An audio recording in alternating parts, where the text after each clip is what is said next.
Right, ये बिस्मिल्लाहिर्रहमानिर्रहीम। Let's start our today's lesson. कल हमने कलेक्ट रिक्वायरमेंट का process actually major part cover कर लिया था, लेकिन उसमें मैंने टूल्स एंड टेक्निक्स आपको जो है वो नहीं करवाई थी, और मैंने कहा था कि मैं टूल्स एंड टेक्निक्स बाद में करवाता हूँ। कलेक्ट रिक्वायरमेंट्स का जो मेन पर्पस है वो ये है कि हम अपनी तमाम प्रोजेक्ट की रिक्वायरमेंट्स को एक दफ़ा नोट डाउन कर लें, उसको डॉक्यूमेंट कर लें, और वो डॉक्यूमेंट हम इस तरह करें कि हम उन रिक्वायरमेंट्स का एक ट्रैक भी रख सकें। एक बात, दूसरी बात, जब वो डॉक्यूमेंट हो जाए तो हम उनको प्रायोरिटाइज करते हैं in the order of priority. Our priority, और प्रायोरिटी वो कहाँ से ड्राइव होती है? वो होती है जो प्रोजेक्ट के बिजनेस केस के ऑब्जेक्टिव्स हैं, उनको सामने रखते हुए हम अपनी प्रोजेक्ट की रिक्वायरमेंट्स को एनलिस्ट करते हैं और उनको प्रायोरिटाइज करते हैं। इस सिलसिले में हमने ये देखा था कि समटाइम्स इस वक्त एट दिस स्टेज जब आप रिक्वायरमेंट्स गैदर कर रहे होते हो, as well as afterwards during the course of the project, आपको नई रिक्वायरमेंट्स आती रहती हैं, और वो रिक्वायरमेंट्स के अंदर या चेंजेस आती रहती है। और हमने ये कहा था कि यार, जब भी कोई नई रिक्वायरमेंट आएगी, we will evaluate that requirement with the scope statement, with the, obviously अभी तक स्कोप स्टेटमेंट हमारी फर्स्ट पास में नहीं बनी, लेकिन जब हम पीछे जाएंगे, जब हमारा प्रोजेक्ट स्टार्ट हो जाएगा, तो उस वक्त तक स्कोप स्टेटमेंट बन चुकी होगी। तो हम स्कोप स्टेटमेंट से भी उसको कंपेयर करेंगे, और प्रोजेक्ट चार्टर के साथ भी कंपेयर करेंगे, एंड देन बिजनेस केस के साथ भी हम देखेंगे वो अलाइंड है या नहीं है। अच्छा, ये हमने रिजॉल्विंग कंपीटिंग रिक्वायरमेंट्स के बारे में कुछ बातें देखी थी और एग्जांपल्स भी चेक की थी। नाउ आज का जो हमारा पार्ट है वो हम, एक तो इसके मेजर जो दो आउटपुट्स हैं इस प्रोसेस के, एक है मेरे पास रिक्वायरमेंट डॉक्यूमेंटेशन, और दूसरा जो मेरे पास मेजर आउटपुट आता है वो है रिक्वायरमेंट ट्रेसेबिलिटी मैट्रिक्स। ये दो चीजें हैं। रिक्वायरमेंट ट्रेसेबिलिटी मैट्रिक्स के बारे में मैंने कल आपको काफी हद तक डिटेल में कवर कर दिया था, although I started with the point कि जी मैं अभी आपको सरसरी बताऊंगा, लेकिन मैंने उसके मेजर पार्ट सारे कवर कर ही दिए थे। तो रिक्वायरमेंट ट्रेसेबिलिटी मैट्रिक्स इसका एक आउटपुट है, और रिक्वायरमेंट डॉक्यूमेंटेशन दूसरा आउटपुट है। अच्छा, और अभी हमारा अलबत्ता कलेक्ट रिक्वायरमेंट्स के जो टूल्स एंड टेक्निक्स हैं कि हम रिक्वायरमेंट्स कलेक्ट कैसे करते हैं, हमने इनपुट्स तो देख लिए, और अभी आउटपुट्स भी देखेंगे, और उस प्रोसेस के अंदर जो स्टेप्स फॉलो होते हैं रिक्वायरमेंट को गैदर करने के लिए, हमने वो भी देख लिया है। रिक्वायरमेंट गैदर कैसे करनी है, उनको बैलेंस कैसे करना है, और उसके बाद उनको प्रायोरिटाइज कैसे करना है, ये सारी चीज़ें हमने देख ली हैं। अब आज हम यहाँ से स्टार्ट लेंगे आउटपुट से, और देन आई गो बैक, और मैं आपको वो टूल्स एंड टेक्निक्स एक दफ़ा जल्दी से सारे दिखाऊंगा। ये लंबी चौड़ी लिस्ट है टूल्स एंड टेक्निक्स ही, लेकिन अगर आपको उसकी बेसिक लॉजिक पता है तो आप बड़े आराम से उसको भी समझ लेंगे। So let's start with the output. First output, जैसे मैंने कहा, रिक्वायरमेंट डॉक्यूमेंटेशन है। रिक्वायरमेंट डॉक्यूमेंटेशन का मतलब ये है कि मैंने, एक प्रोजेक्ट है मेरा जिसमें मेरे हंड्रेड्स ऑफ स्टेक होल्डर्स हैं। लाइक बड़े प्रोजेक्ट्स पे आपके स्टेक होल्डर का नंबर बहुत ज्यादा होता है, और उस हर स्टेक होल्डर की फिर अपनी मल्टीपल रिक्वायरमेंट्स होती हैं। और आपने देखा था कल, कुछ रिक्वायरमेंट्स वो क्वालिटी से रिलेटेड होंगी, कुछ रिक्वायरमेंट्स स्कोप से रिलेटेड होंगी। स्कोप से यहाँ पे मुराद प्रोडक्ट का स्कोप भी है और प्रोजेक्ट का स्कोप भी है, इसके बारे में हमने कल बात की थी बड़ी डिटेल में। तो प्रोडक्ट का स्कोप से रिलेटेड भी होंगी, और प्रोजेक्ट मैनेजमेंट से रिलेटेड भी होंगी। उसके बाद कोई लीगल या रिक्वायरमेंट्स भी हो सकती हैं, या कंप्लायंस से रिलेटेड, सेफ्टी के कोई प्रोसीजर उससे रिलेटेड भी हो सकती हैं। टेक्निकल रिक्वायरमेंट हो सकती हैं, फंक्शनल ऑपरेशनल रिक्वायरमेंट्स हो सकती हैं। सो इस तरह मल्टीपल, इवन कम्युनिकेशन की रिपोर्टिंग की रिक्वायरमेंट्स हो सकती हैं। मुझे हर 15 दिन बाद आपने फलां चीज़ पे अपडेट करना है, और इस फॉर्मेट में करना है, और पाई चार्ट बना के करना है, या आपने इस तरह मुझे टेबुलर फॉर्म में डाटा भेजना है, या डिस्क्रिप्शन देनी है साथ में, वट एवर। सो ये सारी रिक्वायरमेंट्स आप अगर इनको देखें तो ये बहुत बड़ा नंबर बन जाता है। और बाज दफ़ा तो सिंपली एक प्रोजेक्ट के लिए, सिर्फ अगर मैं टेक्निकल और फंक्शनल रिक्वायरमेंट्स की बात करूँ ना, तो इसके मल्टीपल वॉल्यूम्स बन जाएंगे कि जो चीज़ बने उसके अंदर ये वाला फीचर हो। लाइक अगर आप सोचें तो हम उसमें देखते हैं कि वो इतने वोल्ट पे भी ऑपरेट कर सकता हो, इतने वोल्ट पे भी हो, बैकअप सप्लाई इतने पे चलता हो, इतना टेम्परेचर पे काम करता हो, वगैरह वगैरह। मतलब ये अभी उसके फंक्शंस की बात नहीं कर रहे, लेकिन जिस जो उसकी इक्विपमेंट की अदरवाइज एनवायरनमेंट है जिसमें उसने ऑपरेट करना है, या उसके लिए जो प्री रिक्विजिट्स हैं, जो सप्लाई होगी वो क्या होगी, इस सिर्फ इस स्पेस पे भी हमारे पास बहुत ज़्यादा रिक्वायरमेंट्स बन जाती हैं। सो एनीवेज, इन सारी रिक्वायरमेंट्स को वी वुड लाइक कि हम इस तरह डॉक्यूमेंट करें कि हम उनको प्रायोरिटी वाइज लिखें। एक तो ये है प्रायोरिटाइज कर लें, और दूसरा ये कि फिर मैं उनका कोई ट्रैक रख सकूं। ट्रैक रखने के लिए इसका जो दूसरा आउटपुट है वो रिक्वायरमेंट ट्रेसेबिलिटी मैट्रिक्स है। अच्छा, अब एक बात एट दिस स्टेज, अगेन जो लोग रिकॉर्डिंग भी सुनेंगे बाद में उनके लिए भी है कि हम जो प्रोजेक्ट मैनेजमेंट पढ़ रहे हैं वो हम एग्जाम पर्सपेक्टिव में पढ़ रहे हैं, ठीक है। अच्छा, आपके माइंड में multiple projects at a time, जब भी आप कोई टॉपिक पढ़ें तो मल्टीपल प्रोजेक्ट्स अपने जहन में एक दफा जरूर लाएं। मसलन अगर मेरा प्रोजेक्ट छोटे साइज का है, जैसे कि हम लोग जो जर्नली प्रोजेक्ट करते हैं वो कोई बहुत बड़े नहीं होते, आइदर दे आर स्मॉल और मीडियम साइज प्रोजेक्ट। अगर आपका प्रोजेक्ट किसी एक शहर के अंदर अंदर ही ऑपरेट कर रहा है, चाहे उसमें 50 60 100 लोगों की टीम है, but still it's a medium size project. अच्छा, अगर इस तरह का प्रोजेक्ट है तो आपकी रिक्वायरमेंट शायद उस तरह की उतनी ज़्यादा डिटेल नहीं होगी। एक सिनेरियो ये है। एक और मैं देखता हूँ सिनेरियो, अगर मेरा project let's say software development का है, तो सॉफ्टवेयर डेवलपमेंट से रिलेटेड मुझे रिक्वायरमेंट्स कैसे मिलती हैं उसमें अगर आप सोचें, मुझे लेट्स से मेरा एक ऑफिस है और चले मेरी यूनिवर्सिटी है और उस यूनिवर्सिटी का मैंने जो एडमिशन सिस्टम है वो एडमिशन सिस्टम ऑटोमेट करना है। ये मेरा सॉफ्टवेयर डेवलपमेंट का एक प्रोजेक्ट आया है। अब उसमें जो काउंट लाइक क्या क्या अगर मैं स्टेप्स हैं, वो इनिशियल एप्लीकेशंस का आना, दैट मीन्स ये ऑनलाइन एप्लीकेशन फिल कर सके, फिर उन एप्लीकेशन के अंदर जो डॉक्यूमेंट्स हमें भेजे जाएंगे उनकी कोई स्क्रूटनी करेगा। अब मुझे इसका मतलब है, ये जो एडमिशन डिपार्टमेंट है वहाँ पे जो लोग सारी डिग्री सर्टिफिकेट्स वेरीफाई करते हैं, चेक करते हैं, मैं उनसे पूछूंगा, सॉरी ये स्क्रूटनी, मैं वो उनसे पूछूंगा कि आप कैसे स्क्रूटनाइज करते हैं। तो मुझे शायद उनके दफ्तर में जाके उन लोगों के साथ मिलना पड़े, नीचे जो क्लर्क बैठे हुए हैं जो ये काम कर रहे होंगे। अच्छा, जब स्क्रूटनाइज हो जाता है तो उसके बाद जाहिर है एडमिशन डिपार्टमेंट के वो कोई रिपोर्ट देते होंगे अपने किसी मैनेजर को, और वो मैनेजर जो है वो उसको गो हेड देता होगा कि ठीक है यार, ये वाले डॉक्यूमेंट्स जो है वो हमारा क्राइटेरिया मीट करते हैं, इन इन लोगों की एप्लीकेशन रिजेक्ट कर दो। अच्छा, या फिर ये एडिशनल डॉक्यूमेंट्स चाहिए तो उनको कांटेक्ट करो। अच्छा, जब ये हो जाता है तो फिर हम कहते हैं यार इनिशियली आपका ये हो गया, अब आपका पहला चीज खत्म होगी, अब आपका टेस्ट होगा। अब ये किस तरह हम उनको इंटीमेट करेंगे, कोई नोटिफिकेशन जाएगा या ऑनलाइन उनका स्टेटस जाएगा, क्या होगा? ठीक है, तो मैं ये बात करूंगा। फिर टेस्ट जब आएगा तो टेस्ट के रिजल्ट वाले के साथ हम एग्जाम डिपार्टमेंट में भी उनसे हमें जाके इंटरव्यू करना पड़ेगा या पूछना पड़ेगा कि भाई टेस्ट की डिटेल्स आप क्या क्या देते हैं, कोई रोल नंबर होता है और कोई इंस्ट्रक्शंस आप देते हैं, तो वो हम ऑनलाइन चाहते हैं कि हर बंदा जो जब एडमिशन ले रहा हो तो अपनी प्रोफाइल में उसको ये सारी चीजें हैं, तो हम ये कैसे करेंगे? फिर ऑब्वियसली अगर वो टेस्ट भी हो जाता है फिर हम इंटरव्यू की कॉल देंगे, वो कैसे होगा?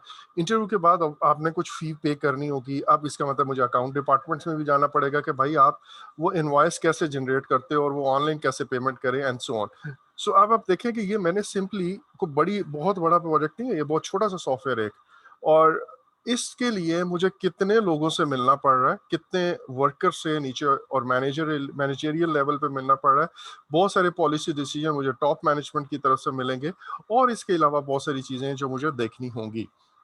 ऑब्वियसली इस सिस्टम की सिक्योरिटी है और सिक्रेसी है और इस तरह के मैटर्स है, वो तो है ही है। अच्छा, अब आपने जब भी ये प्रोजेक्ट मैनेजमेंट पढ़ रहे हैं, रिक्वायरमेंट गैदर कर रहे हैं, तो आप ना कोई भी प्रोसेस, ये तो अभी रिक्वायरमेंट गैदरिंग का बता रहा हूँ, तो आपने इसको इस एंगल से देखना है। फिर अपने आप को थोड़ा बड़े प्रोजेक्ट पे लेके जाएं। बड़े प्रोजेक्ट पे आपका सिनेरियो ये होगा कि लाइक सी पैक लेवल का प्रोजेक्ट है और उसमें आप सोचें कि आपका कितने यूजर्स होंगे और मल्टीनेशनल इसके अंदर स्टेक होल्डर इन्वॉल्व होंगे, कितनी गवर्नमेंट्स इन्वॉल्व होंगी, लोकल गवर्नमेंट है, प्रोविजनल गवर्नमेंट है, और फेडरल गवर्नमेंट है, चाइना की भी इसी तरह कुछ गवर्नमेंट्स होंगी, कोई इंटरनेशनल दो कंट्रीज के दरमियान कोई रेगुलेशंस का कोई इसके अंदर इम्प्लीकेशंस होंगी एंड सो ऑन। अच्छा, अब ये जो इतने बड़े बड़े प्रोजेक्ट्स हैं उनके लिए भी ज़ाहिर है ये रिक्वायरमेंट्स हमें इनका ट्रैक रखना और इनको लिखना बहुत ज़रूरी है। अच्छा, एक और सिनेरियो है, उसमें क्या हो सकता है कि जी एक कस्टमर है, उस कस्टमर ने बहुत वो स्मार्ट कस्टमर है और उसने अपनी तमाम रिक्वायरमेंट आपको कॉन्ट्रैक्ट के अंदर लिख के दे दी हुई, बड़ी डिटेल में उसने कोई 400 पेजेस का एक डॉक्यूमेंट आपको दिया कि मेरी तमाम रिक्वायरमेंट इस तरह, और उसमें उसने चैप्टर वाइज लिखा हुआ है जी कि क्वालिटी की ये रिक्वायरमेंट्स हैं, लीगल ये रिक्वायरमेंट है, प्रोजेक्ट मैनेजमेंट से रिलेटेड ये रिक्वायरमेंट है, रिपोर्टिंग से रिलेटेड ये एंड सो ऑन। तो अब यहाँ पे सिनेरियो थोड़ा सा डिफरेंट हो गया। अब मैं मोस्ट ऑफ द थिंग जो कस्टमर की तरफ से रिक्वायरमेंट है वो तो मुझे ऑलरेडी बनी बनाई आई, हाँ मुझे किसी रिक्वायरमेंट पे डाउट होगा, क्लैरिटी लेनी होगी तो वो मैं पूछूंगा। बट मेरी अपनी ऑर्गेनाइजेशन के अंदर भी तो मेरा एक स्पॉन्सर होगा, एक प्रोजेक्ट मैनेजर है, तो यहाँ पे प्रोजेक्ट मैनेजमेंट से रिलेटेड कोई रिक्वायरमेंट हो सकती है, स्पॉन्सर से रिलेटेड कोई हो सकती है एंड सो ऑन।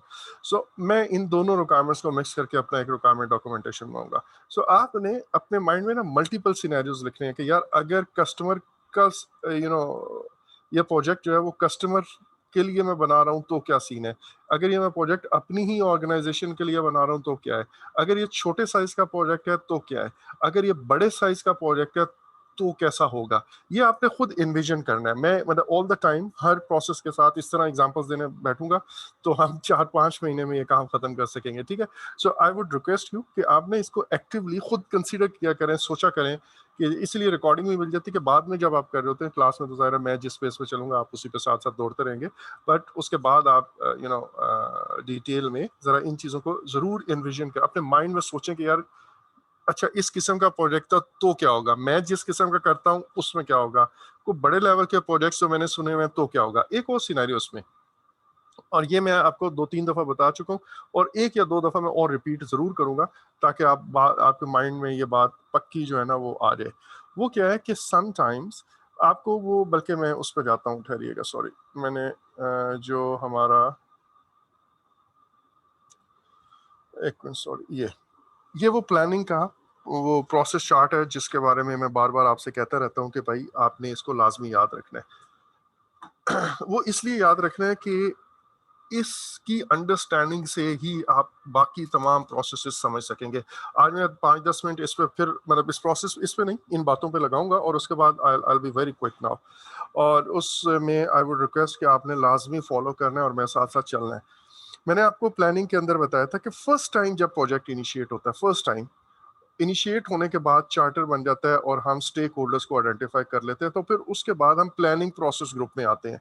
और प्लानिंग प्रोसेस ग्रुप में क्या होता है, पहली बात जो हमें पता होनी चाहिए वो है, हमें ये पता हो कि हमारा डेवलपमेंट अप्रोच क्या होगी, एजाइल होगी या प्लान ड्रिवन होगी। प्लान ड्रिवन में आपने प्लानिंग करनी है तो right from the up front आपको पूरे का पूरा प्रोजेक्ट प्लान करना है। और अगर आपकी ये डेवलपमेंट अप्रोच चेंज ड्रिवन है तो आपने छोटे छोटे आइटरेशंस में ऑब्वियसली करना है। तो ये हमें जानना ज़रूरी है आगे प्रोसीड करने से पहले कि यार हमारी डेवलपमेंट अप्रोच क्या होगी। नंबर 2, हमारे लाइफ साइकिल क्या होगा प्रोजेक्ट का, क्या क्या मराहल से प्रोजेक्ट गुजरेगा। लाइक अगर मुझे कंस्ट्रक्शन करनी है तो कौन कौन से स्टेप्स फॉलो कर रहे हैं, अगर मुझे सॉफ्टवेयर डेवलपमेंट करनी है तो कौन कौन से स्टेप्स फॉलो करने हैं। सो ये आ जाएगा। फिर हम कहेंगे कि यार अब तमाम नॉलेज एरियाज के, इंटीग्रेशन तो ऊपर है, उसके नीचे जितने भी नॉलेज एरियाज हैं, 9 नॉलेज एरियाज के, एंड चेंज मैनेजमेंट का या कॉन्फ़िगरेशन का अगर अगर हम बना सकते हैं, बट अदरवाइज 9 नॉलेज एरियाज के हाउ टू प्लान वाला पार्ट हमने करना है। क्योंकि हाउ टू प्लान जब तक नहीं किया तो प्लानिंग के अंदर जितने भी प्रोसेसेस हैं हम वो नहीं कर सकेंगे। प्लानिंग के अंदर क्या क्या प्रोसेसेस हैं, स्कोप के अंदर हमने पढ़ा 2 प्रोसेस हैं। पहला प्रोसेस हमने अभी जो पढ़ा है वो है कलेक्ट रिक्वायरमेंट का। तो रिक्वायरमेंट कैसे करनी है ये प्लानिंग का पार्ट है, रिक्वायरमेंट कैसे गैदर करनी है ये प्लानिंग का पार्ट है। उन उसके बाद अपना स्कोप कैसे डिफाइन करना है ये भी प्लानिंग का पार्ट है।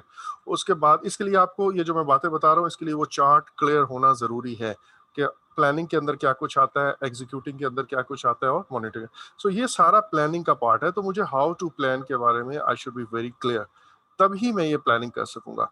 जब ये मुझे हाउ टू प्लान पता चल जाता है तो स्कोप का भी हाउ टू प्लान वाले सारे प्रोसेस क्लियर है, टाइम के भी क्लियर हैं, क्वालिटी के भी क्लियर हैं, रिस्क के, तो मैं कम से कम प्लानिंग के तमाम प्रोसेसेस पे काम कर सकता हूँ।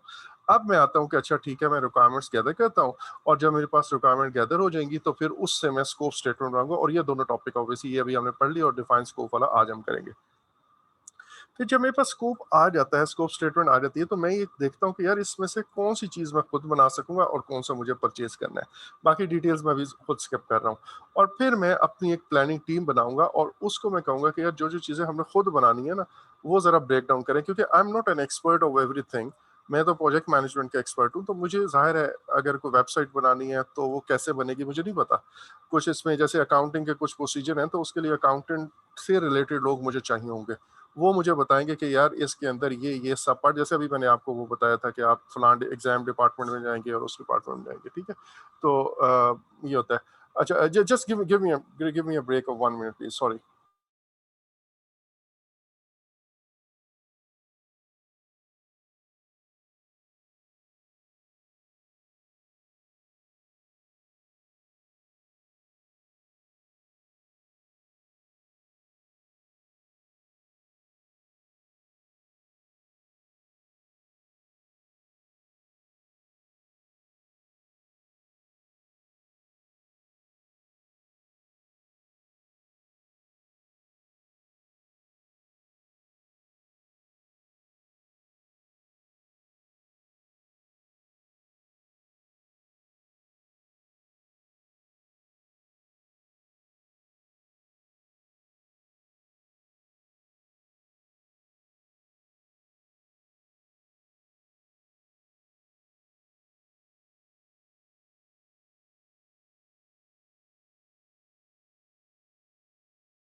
आई एम सॉरी।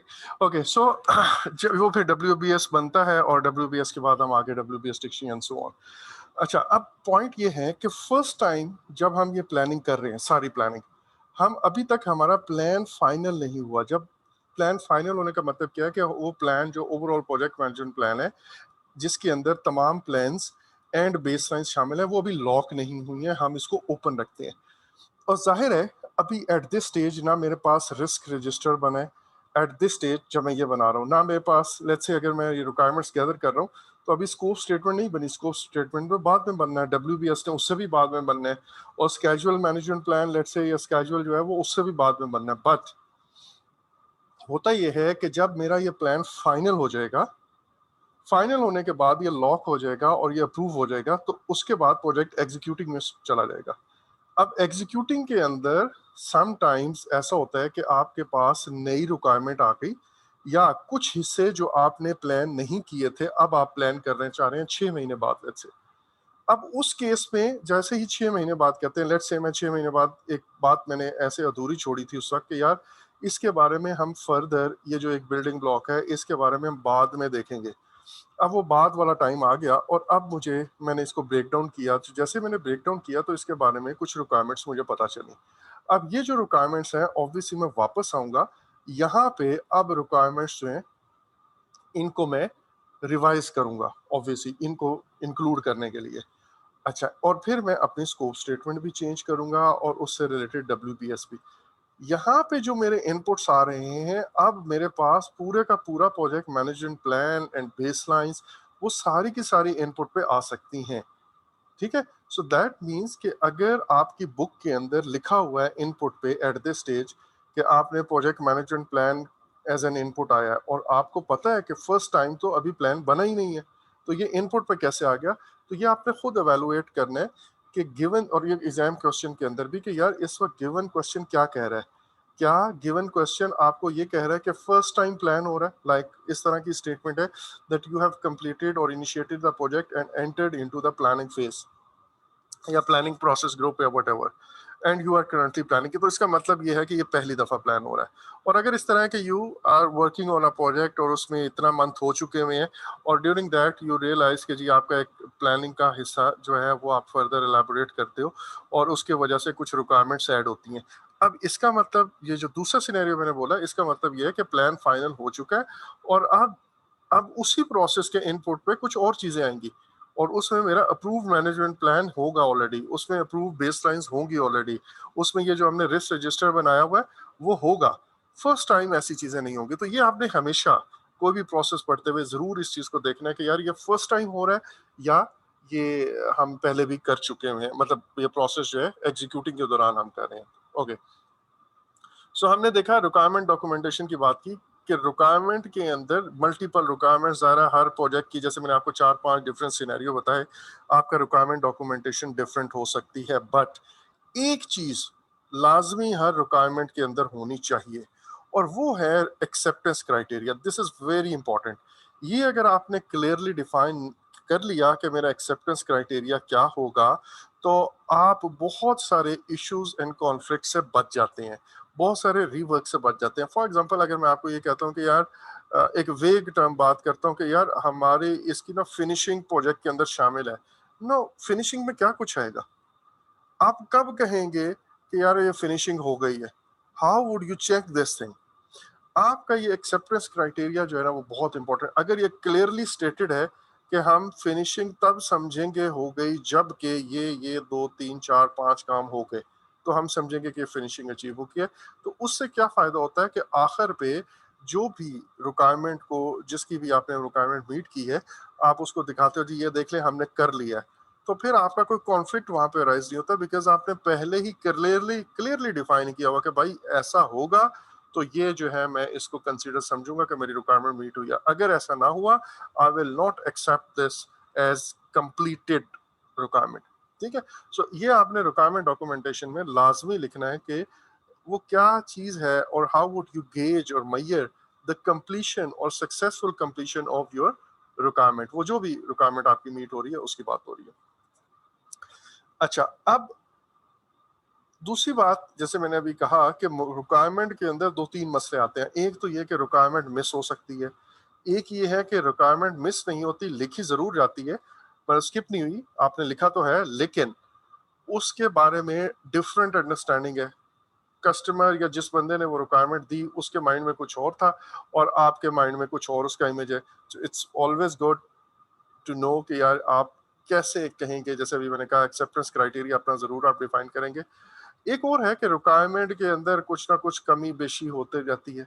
ये जो कमी बेशी है जिसके बारे में हमने स्कोप क्रीप की बात की, वो नहीं होनी चाहिए। ठीक है। एक आखिरी बात, रिक्वायरमेंट को ट्रैक रखना होता है। जैसे मैंने आपको कल एक एग्जांपल दी थी कि मैंने अपनी फर्म को, एक बिजनेस है वो मैं नया खड़ा कर रहा हूँ, ये मेरा प्रोजेक्ट ये है कि एक नया स्कूल बनाना है। और उस स्कूल में हमने इनिशियली कहा कि हम इस स्कूल को रजिस्टर करवाएंगे। और रजिस्टर कराने का जब मैं जाता हूँ तो वहाँ पे वो मुझे 4-5 रिक्वायरमेंट्स और पता चलती हैं। जब मैं इस चीज़ को एक्सप्लोर करता हूँ तो मुझे 4-5 चीज़ें और आती हैं। नंबर 1, आप जिस बिल्डिंग या जो स्कूल बिल्डिंग है उसका कुछ एड्रेस होना चाहिए, कोई कॉन्ट्रैक्ट होना चाहिए, कम से कम वो इतना एरिया की होनी चाहिए, वगैरह वगैरह। वो कमर्शियल एरिया में हो या रेजिडेंशियल में ना हो, एंड सो ऑन। इस तरह की कुछ बातें वो कह देता है। अब ये मेरे पास नई रिक्वायरमेंट्स आ गई हैं और मैंने इनको भी अपनी रिक्वायरमेंट में ऐड किया। अब इस तरह मैं करता रहता हूँ। अभी रिक्वायरमेंट फाइनल हो रही है 15-20 दिन, और मल्टीपल डिस्कशन एंड ऑप्शन हम ऊपर नीचे कर रहे हैं। और उसके बाद या प्रोजेक्ट स्टार्ट कर देते हैं और आखिर पे हम जब एग्जीक्यूटिंग में जाते हैं वहां हम कहते हैं कि यार इट्स टू अर्ली, हम अभी अपनी ना ये नई बिल्डिंग नहीं लेते, हम एक अपने ही छोटे से घर में रेंट पे लेके वो काम शुरू कर देते हैं। Will start with the Montessori section first, और अगर ये स्कूल चलता है तो फिर विल प्रोसीड फर्दर। अब मैं ये रिक्वायरमेंट खत्म कर दूं और ये जो बाकी चीजें हैं उनको मैं वैसे ही रखूं, तो that doesn't make any sense. ये जो 3-4 रिक्वायरमेंट्स थी, ये तो इस बेस पे थी या इस अजम्पशन पे थी कि हम ये घर ले रहे हैं, सॉरी एक नई बिल्डिंग अपने स्कूल की बना रहे हैं। जब ये नहीं रही तो ये भी नहीं रहेगी। तो इस तरह आप सोचें कि जो बहुत बड़ा प्रोजेक्ट है जिसने 3-4 साल चलना है, उस प्रोजेक्ट के ऊपर क्या होता होगा। It's very important to keep a track of this. So अब हम आते हैं आगे। जो मेरे पास जैसे मैंने कहा कि हम अपनी रिक्वायरमेंट जब लिखते हैं तो ये एक गो में रिक्वायरमेंट नहीं होती। आप अभी अपना कोई प्रोजेक्ट करें तो वो रिक्वायरमेंट आहिस्ता आहिस्ता आइटरेट होती रहती हैं। जैसे मैंने अभी हमने प्लानिंग में भी पढ़ा कि आप वो आगे जाते हैं और वापस रिस्क मैनेजमेंट पे जाते हैं और फिर वापस आके फिर उसको ऐड करते हैं। फिर आपस में आप कस्टमर से मिलते हैं, आप दूसरे यूजर से मिलते हैं, उनसे डिस्कस करते हैं और रिक्वायरमेंट गैदर करते रहते हैं। और ये हम रिक्वायरमेंट्स उस वक्त तक रिफाइन करते रहते हैं कि जब तक clear, complete and measurable unambiguous किस्म की रिक्वायरमेंट्स हमारे पास आ जाए। अगर ये रिक्वायरमेंट्स नहीं आई तो दैट मीन्स कि हमने खुद ही प्रोजेक्ट के स्टार्ट में ये चीज तय कर ली है कि हमारा प्रोजेक्ट ना टाइम पे होना है, ना बजट पे कंप्लीट होना है, और ना हमारा प्रोजेक्ट जो है वो सॉरी ना हमारा प्रोजेक्ट, यार ये क्या हो रहा है, अच्छा सॉरी, ना हमारा प्रोजेक्ट उस पे कंप्लीट होगा, लाइक कॉन्फ्लिक्ट फ्री होगा। एनीवेज, दूसरी चीज है रिक्वायरमेंट, जो इस प्रोसेस का कलेक्ट रिक्वायरमेंट का आउटपुट है वो है रिक्वायरमेंट ट्रेसेबिलिटी मैट्रिक्स। और जैसे अभी मैंने कहा कि it is very important for us to know कि यार ये रिक्वायरमेंट कहाँ से आई थी, किसने ओरिजिनेट की थी, और ये मेरे प्रोजेक्ट स्कोप के में कहाँ फॉल करती है। ये चार्टर के अंदर कौन सी, चार्टर की कौन सी वाली क्लॉज को या ऑब्जेक्टिव को मीट कर रही है, या हमारी ऑर्गेनाइजेशन के कौन से ऑब्जेक्टिव को के साथ ये रिलेटेड है, किस स्टेक होल्डर की तरफ से आई है। अच्छा, अगर ये रिक्वायरमेंट लेट से इस रिक्वायरमेंट को जो भी आई है बाद में मैं कहीं चेंज करता हूँ, इस रिक्वायरमेंट को निकालता हूँ, तो इसकी वजह से पीछे कौन कौन से डिलीवरेबल्स वो इफेक्ट होंगे, वगैरह वगैरह। सो ये हमारे पास रिक्वायरमेंट ट्रेसेबिलिटी मैट्रिक्स देखना और समझना इसके लिए बहुत जरूरी है, और इसको अपने पास लिखना भी बहुत जरूरी है। अब ये आपके सामने एक सैंपल रिक्वायरमेंट ट्रेसेबिलिटी मैट्रिक्स लिखा हुआ है, लेकिन मैंने आपको कल कहा कि कल ये थोड़ा सा बड़ी डिटेल में बल्कि बताया था कि यार 3 टाइप की रिक्वायरमेंट ट्रेसेबिलिटी मैट्रिक्स बन सकती है। ये भी हो सकता है कि हम एक ही टाइप की बनाएं और उसको फर्दर 2 पार्ट्स में फिर देख लें। पहले पर हम ये पढ़ते हैं कि ये 3 टाइप्स की कौन सी है। एक है रिवर्स ट्रेसेबिलिटी मैट्रिक्स, या एक ट्रेसेबिलिटी मैट्रिक्स के अंदर मैं कहूं कि एक रिवर्स ट्रेसेबिलिटी होती है। रिवर्स ट्रेसेबिलिटी से मुराद क्या है?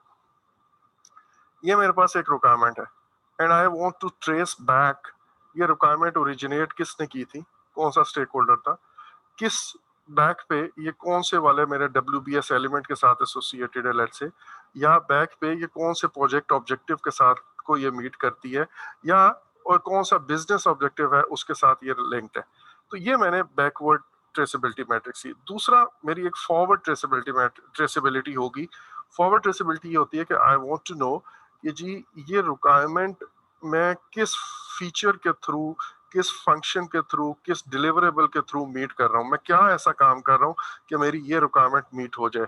अब वो जो भी डिलीवरेबल है वो मैं देखूंगा। दूसरा, मैं उस रिक्वायरमेंट की ड्यूटी किसको असाइन कर रहा हूँ, who is responsible to keep a track of this requirement, जो ये इंश्योर करेगा कि मेरी ये रिक्वायरमेंट मीट हो जाए।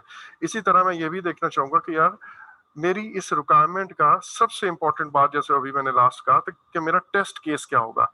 टेस्ट केस से मुराद कि मैं कैसे ये चेक करूंगा कि मेरी ये रिक्वायरमेंट कंप्लीट हो गई है, जिसको हमने कहा था एक्सेप्टेंस क्राइटेरिया। मुझे कैसे पता चलेगा कि मेरी ये रिक्वायरमेंट वाकई मीट कर ली गई है।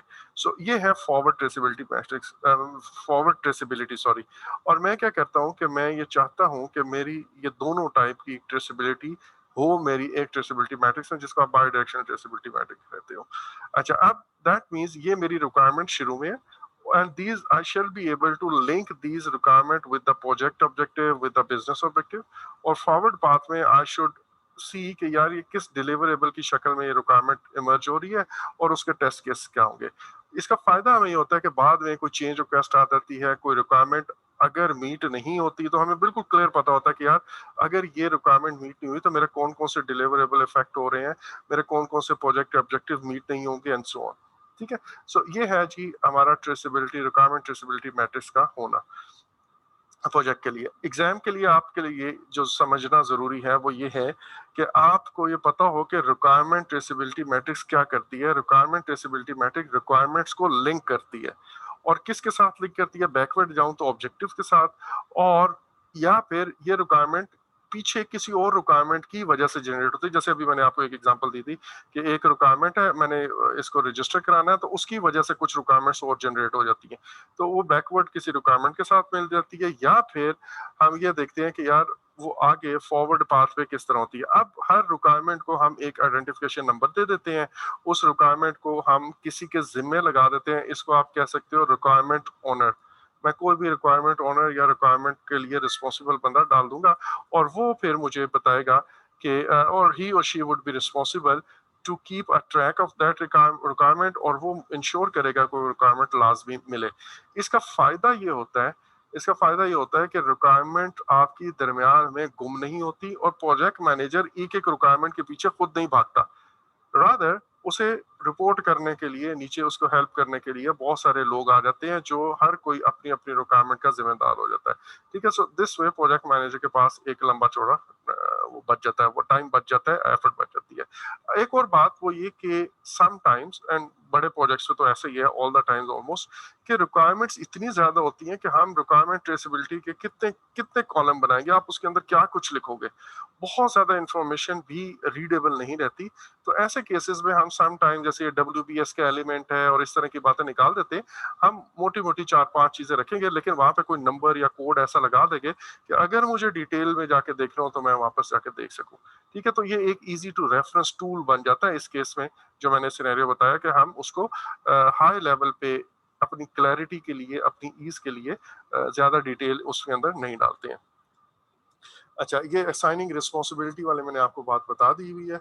ओके, सो विद दिस ये जो कलेक्ट रिक्वायरमेंट के दो बातें हमने कर ली हैं, उसके इनपुट्स क्या थे और आउटपुट पे हमें दो चीजें निकलती हैं, एक रिक्वायरमेंट ट्रेसेबिलिटी मैट्रिक्स और दूसरा requirement documentation. And this is the first step जो हमारे प्रोजेक्ट के अंदर हम कुछ चीज कर रहे हैं। बेसिकली अगर देखा जाए प्लानिंग का पार्ट, तो हमें जब तक रिक्वायरमेंट्स क्लियर नहीं होगी उस वक्त तक हम फर्दर आगे कुछ भी नहीं कर सकते। Now let's have a look on collect requirements के जो टूल्स एंड टेक्निक्स हैं उनकी हम बात करते हैं। अच्छा, पहली बात तो ये कि जो tools and techniques collect requirement के इन जनरल होंगे वो क्या होंगे। मेरे पास कुछ टूल्स एंड टेक्निक्स ऐसे होनी चाहिए, या कुछ टूल्स एंड टेक्निक्स ऐसी होंगी जिनसे मैं डेटा गैदर करूंगा। जाहिर है मुझे रिक्वायरमेंट्स गैदर करनी है, तो दैट मींस मुझे डेटा गैदर करना है। और आपको याद है कि हमने डेटा गैदर शुरू में कुछ पढ़ा था कि पिमबॉक गाइड ने क्या किया हुआ, या इस प्रोजेक्ट मैनेजमेंट स्टैंडर्ड ने क्या किया हुआ, कि अगर कुछ टूल्स एंड टेक्निक्स एक ही पर्पस को सर्व करते हैं, लाइक डाटा को ही गैदर करते हैं, तो उन सारों को इकट्ठा ग्रुप करके डाटा गैदरिंग टेक्निक्स कह दिया हुआ है। ठीक है, आपके ख्याल में डाटा गैदरिंग हम कैसे करेंगे? हम मे बी इंटरव्यूज करेंगे, ठीक है, लोगों को इंटरव्यू कर लिया। एक एक हम टर्म यूज करते हैं, फोकस ग्रुप के थ्रू करेंगे। अच्छा, उसके बाद और क्या होगा? हम कोई डाटा का एनालिसिस में भी करेंगे, वो डाटा एनालिसिस टेक्निक हो जाएगी, ठीक है। अच्छा, फिर हमें कोई डिसीजन लेना है कि यार ये रिक्वायरमेंट्स तो सारी आ गई हैं, लेकिन कौन सी रिक्वायरमेंट हाई प्रायोरिटी है, कौन सी लो प्रायोरिटी है, किस रिक्वायरमेंट को रखना है, किस रिक्वायरमेंट को नहीं रखना, तो वहां पे डिसीजन मेकिंग टूल्स आ जाएंगे। अच्छा जी, आप सॉरी, इधर वो ब्रेनस्टॉर्म होता था, डिसीजन मेकिंग टूल्स आ गए, और दो डिसीजन मेकिंग टूल्स हमने उस दिन बड़ी डिटेल में पढ़े थे। एक था मल्टी क्राइटेरिया डिसीजन मेकिंग और एक था वोटिंग, ठीक है। अच्छा, अब ये हो गया, अब मेरे पास जो रिक्वायरमेंट आ रही है तो मैं किसी बोर्ड पे उसको ड्रॉ कर रहा हूँ, जैसे एक मीटिंग के फॉर्म में बैठे हुए आप रिक्वायरमेंट गैदर कर रहे हैं, तो व्हाइट बोर्ड पे मैं लिख रहा हूँ, या मैं उसको किसी प्रेजेंटेशन के फॉर्म में कर रहा हूँ, तो इसको हम कहेंगे ये डाटा रिप्रेजेंटेशन टेक्निक्स है। सो इस तरह आपने देखना है कि भाई ये data gathering, data representation, decision making techniques हैं तो सही, ये सारी हम बारी बारी पढ़ेंगे, लेकिन इन सब का पर्पस एक ही है कि किस तरह मैं अपनी रिक्वायरमेंट्स को गैदर कर सकता हूँ। तो आपको जो समझ आएगी कॉमन सेंस से, वो वाली चीजें ही इसके अंदर होंगी, एंड विल सी कि वो क्या है। अच्छा, एक sorry, let's start with the brainstorming. अब again for the exam purpose, जैसे मैंने कहा कि हम सारी टूल्स एंड टेक्निक्स को पढ़ेंगे जरूर, और जब फर्स्ट टाइम हम एक टूल्स एंड टेक्निक पढ़ रहे होंगे तो हम उसको थोड़ा डिटेल में पढ़ेंगे, और हम देखना ये चाहेंगे, और यही एग्जाम का फोकस भी होता है कि आप जनरली किन सिनेरियोज में ब्रेनस्टॉर्मिंग करोगे, इसके एडवांटेजेस क्या हैं, इसके डिसएडवांटेजेस क्या हैं। जनरली मतलब आपसे कोई एडवांटेज डिसएडवांटेज नहीं पूछता, लेकिन आपको इन जनरल पता होना चाहिए कि यार ये इसका फायदे हैं करने के, तो वो सिनेरियो से आप खुद गेस कर लेते हो कि इस वक्त हमें ये टूल एंड टेक्निक करनी चाहिए, यूज करनी चाहिए। फर्स्ट ऑफ ऑल ब्रेनस्टॉर्मिंग, सो अब मैं इन सबको एक्सप्लेन करूंगा, आपने इनको एक दफा दोबारा देख लेना है, और इससे वो परेशान नहीं होना कि यार इतनी लंबी लिस्ट है और ये कैसे याद होगी। याद नहीं करनी आपने, ये याद रखिएगा। कॉमन सेंस माइंड में जैसे हम पढ़े हैं, जिस तरह मैंने भी थोड़ी देर पहले बताया, भाई मुझे इंफॉर्मेशन गैदर करनी है ना, तो मैं कैसे गैदर करूंगा? मैं किसी क्लर्क के साथ बैठ जाऊंगा और मैं देखूंगा वो कैसे काम कर रहा है, इसका नाम है जी जॉब शेड्यूल। अच्छा, हम एक सेशन के अंदर, मीटिंग के अंदर बैठेंगे, वहां पे सबको कहूंगा हाँ भाई आपके ख्याल में क्या क्या है, बोलिए, अपना अपना राय दीजिए। ओके जी, ब्रेनस्टॉर्मिंग होगी, ठीक है।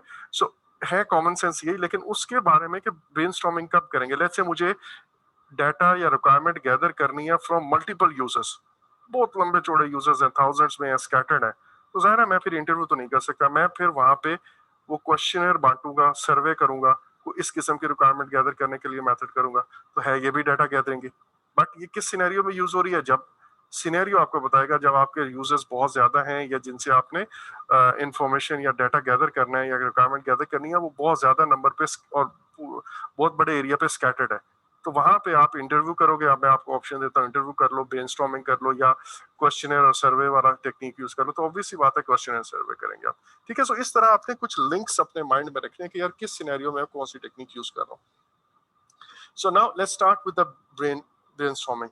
जनरली मैनेजमेंट साइंसेज के आप में से जितने भी स्टूडेंट्स हैं, आप लोगों ने ब्रेनस्टॉर्मिंग के बारे में ये सुना होगा। मैनेजमेंट साइंसेज में मैंने भी यही पढ़ा था कि आप ब्रेनस्टॉर्मिंग के अंदर लोगों को सिर्फ ये कहते हैं कि वो अपने आइडियाज दें, दैट्स इट। उन आइडियाज के बारे में हम कोई डिसीजन नहीं लेते हैं।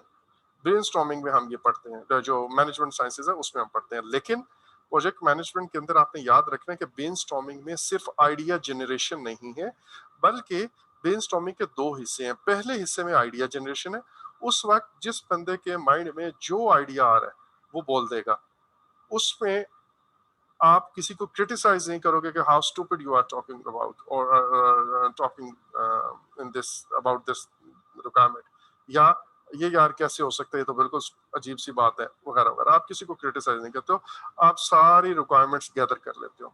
अब देखिए, एक मीटिंग है, उस मीटिंग के अंदर लोग बोल ही चले जा रहे हैं और रिक्वायरमेंट्स हर कोई अपनी अपनी दे रहा है, तो आपके ख्याल में ये तो बिल्कुल वो एक मछली मंडी वो बन जाएगा ना। तो दैट मीन्स कि यहाँ पे एक मॉडरेटर का होना जरूरी है, जो इस पूरे सेशन को कंडक्ट करेगा, ठीक है। मॉडरेटर इस पूरे सेशन को कंट्रोल करेगा। वो लोग, अगर इस साहब ने कोई रिक्वायरमेंट की है या इस मोहतरमा ने कोई रिक्वायरमेंट निकाली है, तो आप वो उसको लीड देगा, अच्छा यार फर्दर इसमें सोचें, ओ यस आपने ये पहली क्वालिटी की रिक्वायरमेंट अभी आई है, अच्छा जो जो रिक्वायरमेंट आ रहे हैं वो बोर्ड पे कोई लिख रहा होगा या किसी जगह कोई नोट डाउन कर रहा होगा। So they has to be someone जिसको आप कह लो वो फैसिलिटेटर के तौर पे एक्ट करता है या वो इस सेशन का मॉडरेटर होता है। जब ये सारी मतलब अब हम डाटा गैदरिंग इस वक्त कर रहे हैं तो सारी रिक्वायरमेंट्स जब आ जाएंगी तो फिर हम उन रिक्वायरमेंट्स पे डिस्कशन करेंगे और हम देखेंगे कि यार कौन सी रिक्वायरमेंट्स हमें रखनी है और कौन सी ड्रॉप करनी है। और इसके बारे में ऑब्वियसली इसी सेशन के अंदर मैं आखिर पे में भी वोटिंग करवा लूँ, इसी सेशन के अंदर में भी मैं आखिर पे डिसीजन मेकिंग, वो जो डिसीजन मेकिंग की टेक्निक्स है वो यूज कर लूँ। सो बैक वक्त मैं मीटिंग भी कर रहा हूँ, इफ यू सी मैं बैक वक्त मीटिंग भी कर रहा हूँ, मैं उसके अंदर फैसिलिटेटर भी एक फैसिलिटेशन भी कर रहा हूँ and at the same time मैं उसके अंदर वोटिंग भी कर रहा हूँ और बेसिकली यहाँ पे ब्रेनस्टॉर्मिंग भी हो रही है। तो ये ब्रेनस्टॉर्मिंग का एक सेशन है जिसमें मैं दूसरी टूल्स एंड